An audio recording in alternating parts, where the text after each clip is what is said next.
Tengku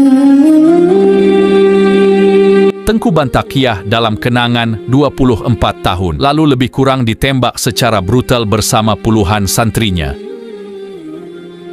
Siang itu, Jumat, 23 Juli 1999, hari di mana peristiwa berdarah yang membuat warga setempat trauma panjang sampai harus mengungsikan diri. Pesantren Babul Al-Nurillah di Desa Blang Meurandeh, Kecamatan Beutong Ateu di Aceh Barat, kini Nagan Raya, didatangi 215 personel TNI. Personel tersebut berada di bawah kendali operasi BKO. Korem 011 Lilawangsa terdiri dari pasukan Yonif 131 dan 133 didukung satu peleton pasukan batalion 328 Kostrad. Mereka menembak Tengku Bantakiah, Usman Bantakiah, anak dan 54 santrinya secara brutal hingga meninggal dunia.